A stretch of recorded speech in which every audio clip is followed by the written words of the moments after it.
Soyez bénis dans le nom de Jésus-Christ de Nazareth. La grâce et la main du Seigneur Jésus-Christ sur la vie de chacun de vous.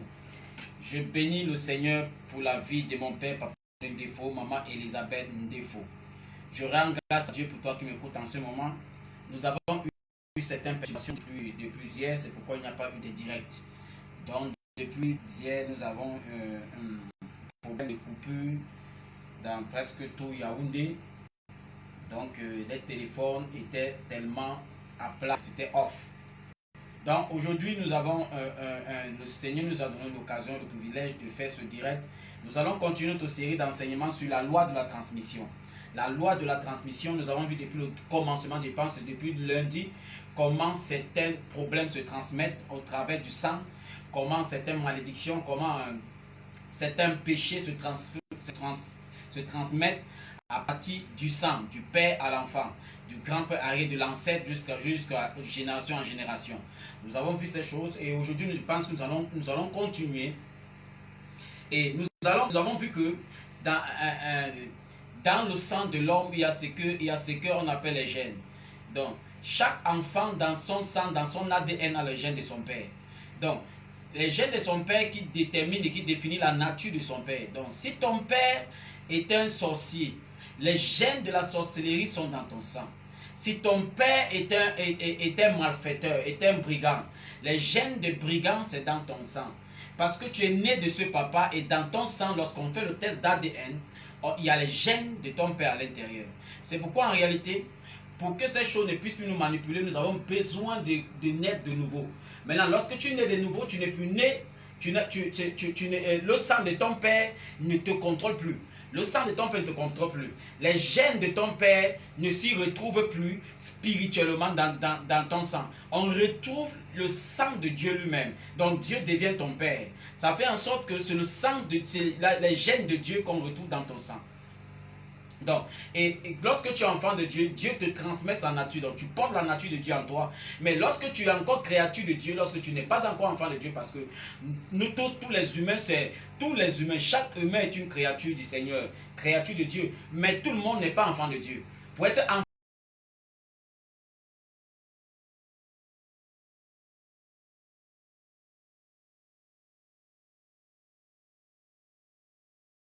on trouve les gènes du Seigneur, on trouve ces gènes à l'intérieur. Donc, et à partir de ce moment, c'est maintenant la nature, c'est maintenant les gènes de Dieu qui commencent à contrôler tes désirs, tes envies, tes avoirs et tout ce qui va avec. Donc, c'est pourquoi nous avons l'impression souvent que lorsqu'on va voir dans une famille, on voit un enfant qui est perturbateur. Et après, on se rend compte que son grand-père était perturbateur. C'est ça. Qu'est-ce qui se passe? Parfois, on se rend compte que c'est une femme qui aime tellement les hommes. Parfois, ce n'est pas elle qui fait. Mais lorsqu'on se rend compte, parfois on se rend compte que sa mère vivait la même chose. On se rend compte que sa grand-mère ou son grand-père vivait la même chose. Donc il y avait ça dans le sang. C'est dans le sang. Donc les gènes là sont là dans son ADN. Et c'est ça qui commence à se manifester. Posez-vous la question. Lorsqu'un enfant atteint déjà 1 an et demi, 2 ans, aucun parent ne peut commencer à l'enseigner les mauvaises habitudes. Aucun parent ne l'enseigne qu'il faut insulter pour dire mot, pour dire ta grosse tête. Mais un enfant déjà vers 1 an et demi, 2 ans, il commence déjà à insulter. Il commence déjà à insulter. Mais il a appris ça où? C'est la nature du péché qui est en lui qui l'enseigne ça. C'est la nature du péché.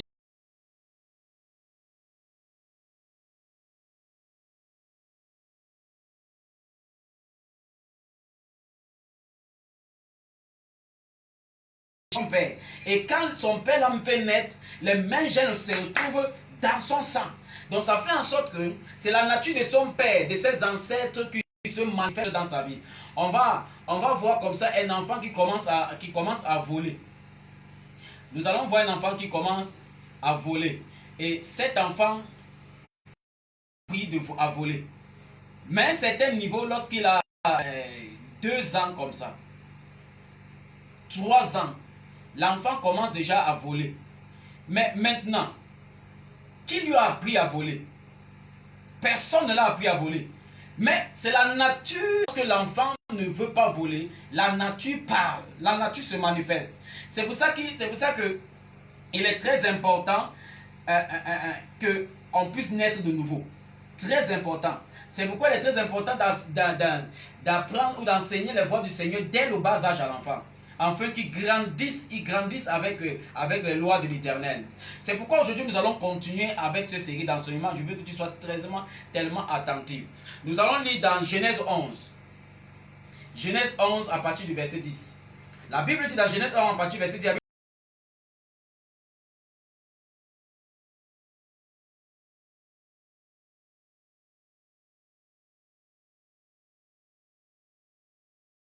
Genèse 12 à partir du verset 10. Il y eut une famine dans le pays, et Abraham descendit en Égypte pour y séjourner, car la famine était grande dans le pays. Comme il était prêt d'entrer en Égypte, il dit à Sarai, sa femme, voici, je sais que tu es une femme belle de figure. Quand les Égyptiens te verront, ils diront c'est sa femme, et ils me tueront et te laisseront la vie.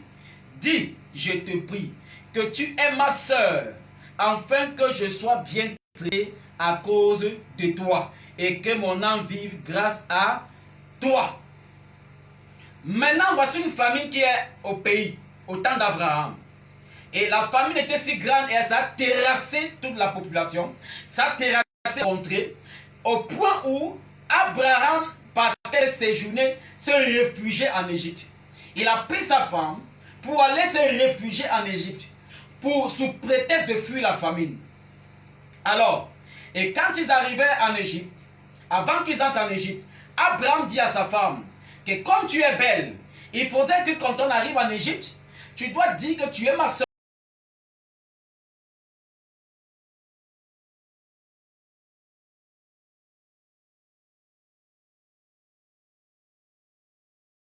La famille a terrassé le pays.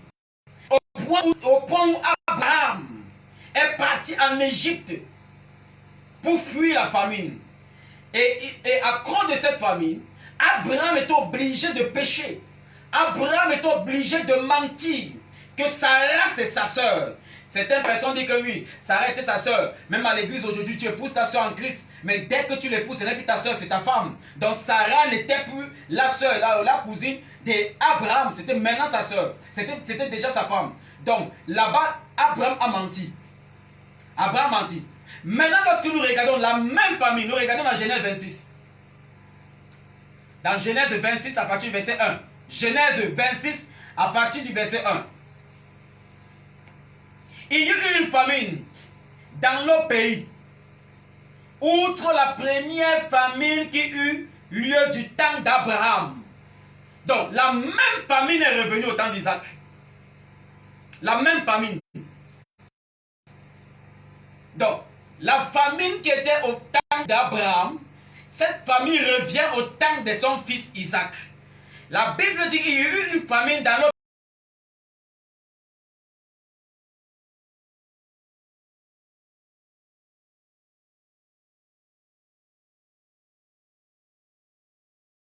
L'Éternel lui apparut et dit, ne descends pas en Égypte, demeure dans le pays.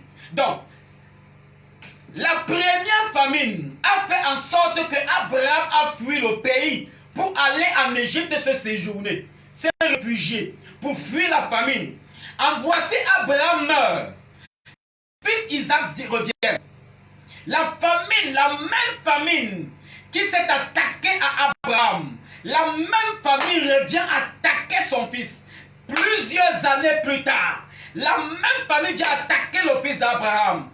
Et la Bible déclare que l'Éternel dit à Isaac de ne pas aller en Égypte. Ça veut dire qu'Isaac était aussi sur le point de reproduire la même chose que son père a reproduit. C'est-à-dire fuir la famine en partant en Égypte, dans le même pays. Fuir en Égypte et fuir le pays pour aller en Égypte. Nous voyons que c'est la même famine. Donc, lorsque Abraham est mort, la famine allait se reposer. Et cette famine a dit, j'attends son fils. Je vais la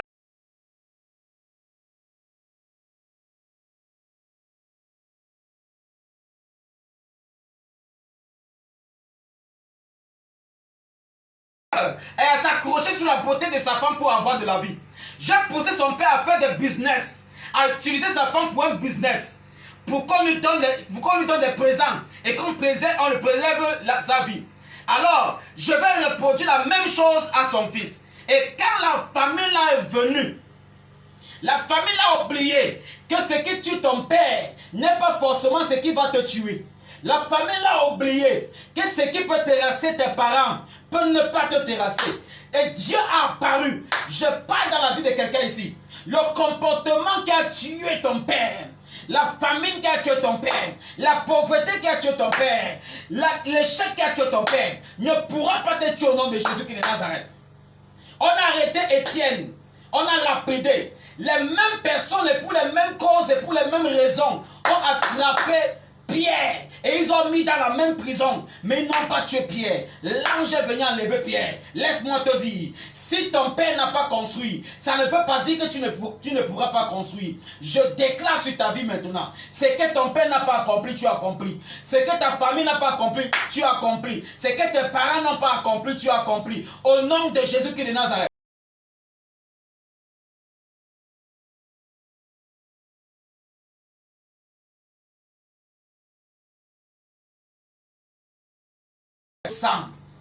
Donc, ce problème connaissait le sang d'Abraham. Ce problème connaissait les gènes, connaissait l'ADN d'Abraham.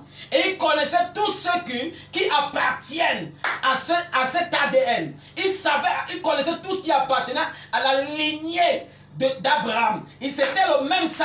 Le sang qui coulait dans les veines d'Abraham portait les gènes qui étaient dans le sang de son fils Isaac.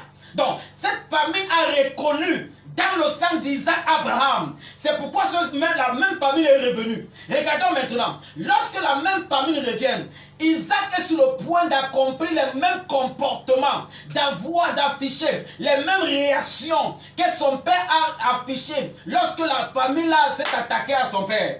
Plusieurs personnes aujourd'hui, ils vivent dans la pauvreté. Ce n'est pas qu'on les a maudits au village.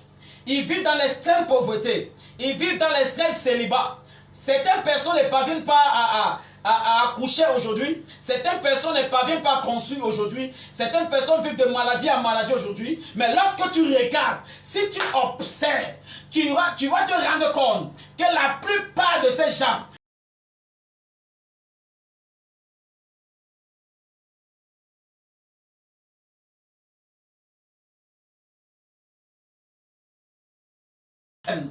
tes parents ou tes arrière-parents avaient le même problème. Ce sont ces problèmes qui se répètent maintenant dans ta vie.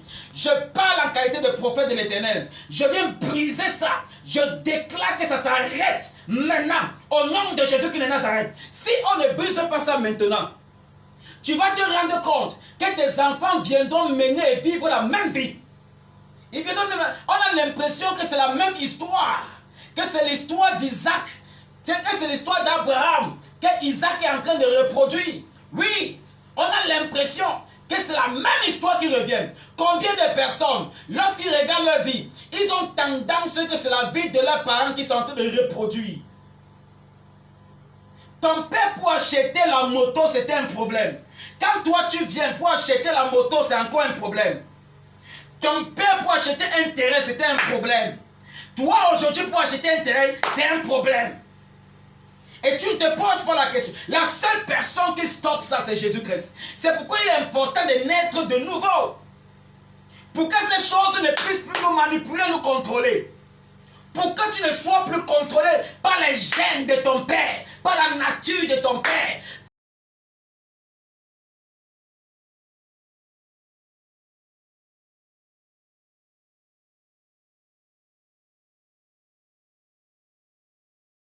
Tu naisses de nouveau au nom puissant de Jésus qui est de Nazareth.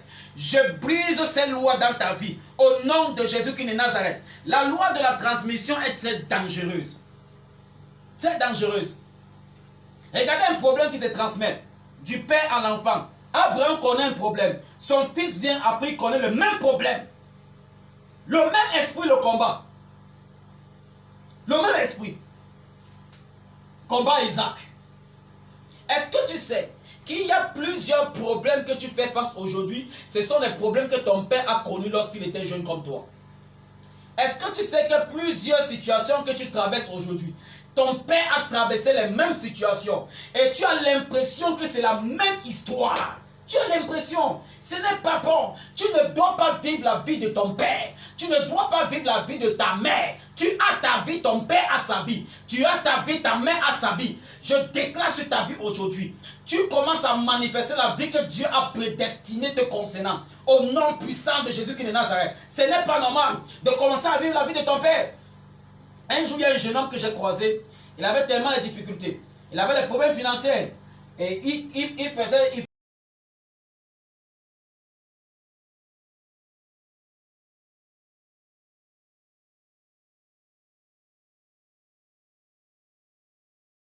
Ton père sorcier, c'est que ce que tu vis, ton père a vécu ça. Et c'est ton père qui t'a transmis ça par le sang. Ces gènes sont dans ton ADN. Donc c'est la même vie, c'est la même vie que tu es en train de reproduire.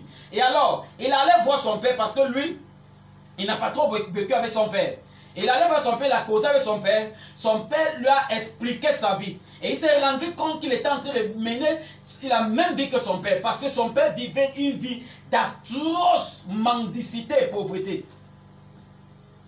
Et c'est la même chose qu'il a commencé à vivre. Un jour, j'ai connu une femme. Une dame, elle est venue me voir, elle avait un problème sérieux. Elle avait un problème sérieux, elle est venue voir pour l'autre problème. Et son problème, c'était pour voyager. Parce qu'elle était venue au Cameroun pour rentrer, il y avait des problèmes. Pour rentrer encore à l'étranger. Et quand elle est venue, pendant que je priais pour elle, le Seigneur m'a révélé que son problème, c'est qu'elle est en train de mener, de vivre la vie de sa mère. Alors je lui ai dit que le même problème que tu es en train de connaître, ta mère a connu ce problème. Tu es en train de vivre la vie de ta mère. En réalité, ce que tu vis n'est pas ta vie. C'est la vie de ta mère que tu es en train de vivre. Alors,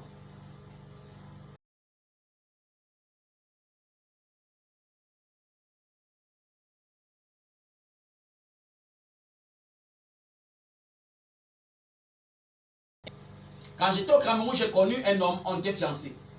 Et à quelques temps du mariage, il est mort. Et quand il est mort, après, j'ai eu le visa, je voyais, je suis allé à l'étranger. Et quand je suis allé à l'étranger, j'ai épousé un homme là-bas, après il est mort. Et quand il est mort, je suis revenu au pays. Et quand je suis revenu au pays, je suis tombé malade et après j'ai guéri. Maintenant, pour repartir à l'étranger, mes papiers ont eu des problèmes. Au point où je suis calé au Cameroun. Alors elle me dit, ma mère aussi, lorsqu'elle était au Cameroun, elle a connu un homme et un fiancé, après il est mort. Et elle est aussi allée à l'étranger. Et là-bas à l'étranger, elle s'est mariée aussi avec un blanc à l'étranger. Et après cet étranger est mort.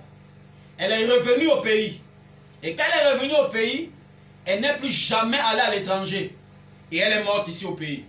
C'était les histoires, c'était deux histoires identiques.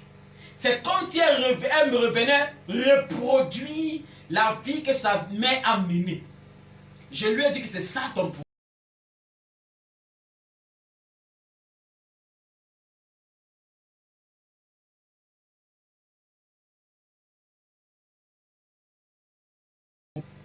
Et elle et moi, nous sommes restés en contact. Il est vrai qu'on a mis un peu long, on ne s'est pas appelé.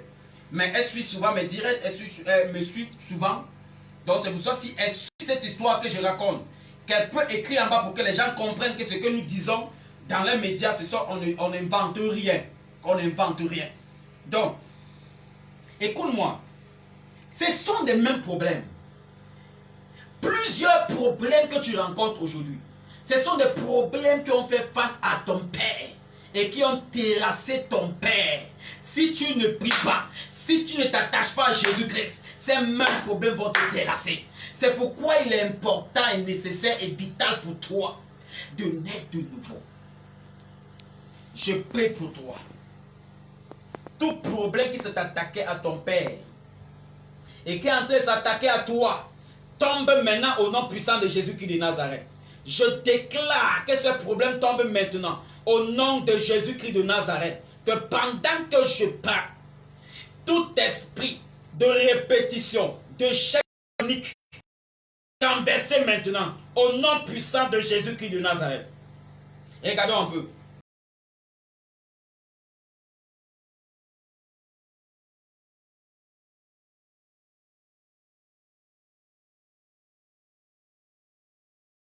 Tu vas connaître ses problèmes. Tu vas connaître ses problèmes. Lorsqu'on regarde la femme d'Abraham, on regarde Sarai. Elle avait le problème d'accouchement. Elle avait le problème de stérilité. Elle était stérile. Alors, lorsqu'on regarde la femme d'Isaac, Rebecca, la femme d'Isaac qui est le fils d'Abraham, elle a le même problème. Elle connaît le même problème de stérilité. On regarde Jacob. Jacob qui est le fils d'Isaac. On regarde maintenant la vie de Rachel et Léa, ses femmes.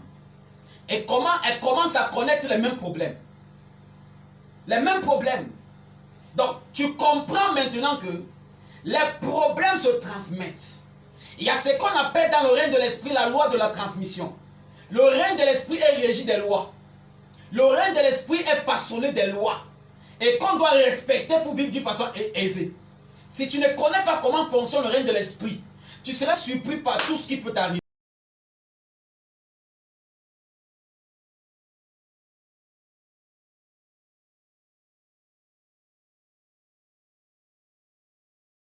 Transmise. Il y a plusieurs personnes qui sont dans le célibat aujourd'hui. Ce n'est pas que tu n'es pas belle, ce n'est pas que tu n'es pas beau, mais c'est parce qu'en réalité, même ton père n'est pas marié, même ton père est célibataire. Va vérifier.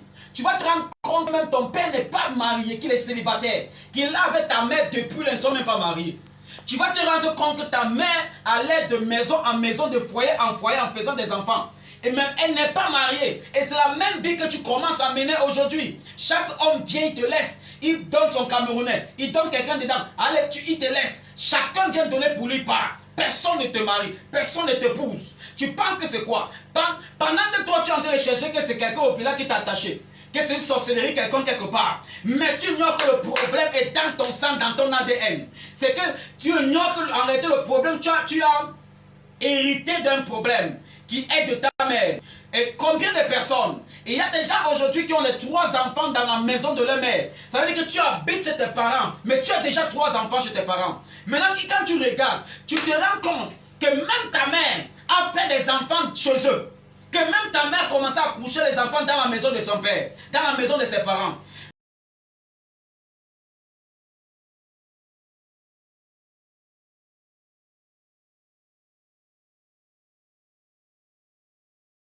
En train de mener.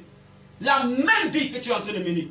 Je détruis ça dans ta vie au nom de Jésus-Christ. Je détruis ça dans ta vie au nom puissant de Jésus-Christ de Nazareth. Pendant que je commande, je prie que le Saint-Esprit touche ton esprit, ton âme ou ton corps. Que tu crois au Seigneur Jésus-Christ de Nazareth. Tu crois au Seigneur Jésus-Christ de Nazareth. Que tu naisses de nouveau. Que tu réalises que tu as besoin de Jésus-Christ. Tu as besoin de Jésus-Christ. Le sous-thème de ce soir, c'est que tu as besoin de Jésus-Christ. Même si tu ne connais pas ça, je t'informe que tu as besoin de Jésus-Christ. C'est toi qui as besoin de Jésus-Christ. Ce n'est pas Jésus-Christ qui a besoin de toi. Avec toi ou sans toi, Jésus-Christ est Dieu. Avec toi ou sans toi, Jésus-Christ est Jésus. Il est Dieu. Mais toi, pour que tu sois défini, tu as besoin de Jésus. Donc tu as besoin de Jésus.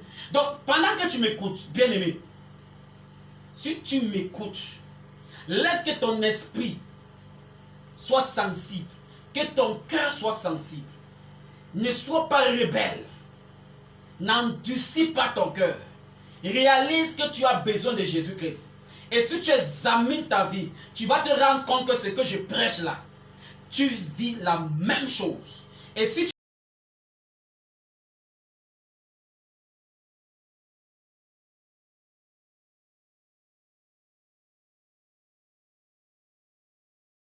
Jésus-Christ, que ce phénomène s'arrête au nom puissant de Jésus-Christ de Nazareth. Que ce phénomène s'arrête dans ta vie au nom de Jésus. Si tu m'as écouté, baisse seulement ta tête. Si tu m'as écouté et que tu sens que tu as besoin de Jésus, que tu veux naître de nouveau, que tu es fatigué de mener cette vie qui n'est pas ta vie, qui est la vie de ton père, qui est la vie de ta mère, et que tu as besoin que ça s'arrête maintenant, tu baisses ta tête, tu tends la main vers l'écran et tu fais la prière que je vais te demander de faire. Tu répètes après moi, Seigneur Jésus, j'ai écouté ta parole. Seigneur, tu m'as parlé. Tu m'as parlé au travers de ton serviteur. Seigneur, je t'ouvre mon cœur. Reçois-moi maintenant comme enfant et fils dans le royaume.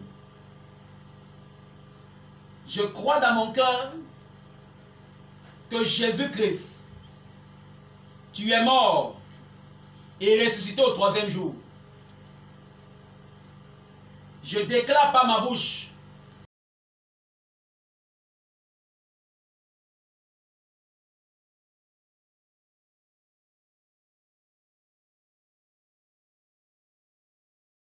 merci pour ton esprit que tu m'as donné, selon ta parole et ton commandement. Merci Seigneur pour mes péchés qui ont été effacés par le sang de Jésus-Christ. Maintenant je suis dans le royaume. Maintenant je viens de naître dans le royaume. Fais-moi grandir. Fais-moi te connaître mieux, Jésus. Je veux te connaître davantage. Je veux te connaître. Révèle-toi en moi. Révèle-toi davantage. Je veux te connaître mieux. Merci Seigneur, parce que tu es mon Père dorénavant. Merci parce que je suis ton enfant dorénavant. Gloire à Jésus-Christ. Tu dis 3 fois Amen. Et ça se passe. Je prie, laisse-moi prier pour toi maintenant. Seigneur, je prie pour celui qui vient de naître de nouveau. Oh, quelle grande joie dans le ciel, Seigneur. Reçois cette femme, reçois cet homme.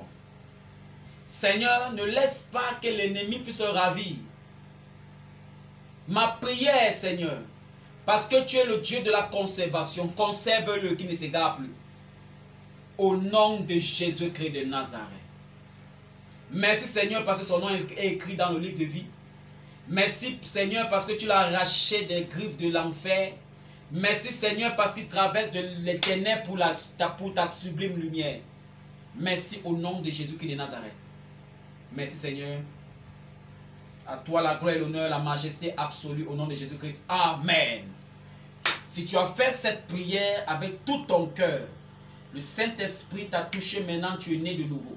Maintenant tu as besoin de trouver une église fiable qui prêche la parole dans toute sa totalité. La parole de vérité qui ne dilue pas la parole. Tu as besoin de trouver une église où on ne fait pas des scènes magico-religieux. Tu as besoin là où on va te faire grandir maintenant. Vous êtes comme ça à la Christ Voice Ministry. Je suis le prophète, le révérend prophète Nta Clément, fils de Papa Rodrigue Ndefo. La Christ Voice Ministry est située après le Fécon face à la première chapelle Mimboman. Vous pouvez suivre comme ça nos directs sur ma page officielle Nta Clément officiel ou sur notre chaîne YouTube Dominion Channel. Tu tapes Dominion Channel, tu verras toutes nos vidéos et tu t'abonnes pour bénéficier de toutes nos vidéos. La main de Dieu sur toi, la grâce du Seigneur sur toi. Shalom, shalom, shalom. Tu es unique et exceptionnel.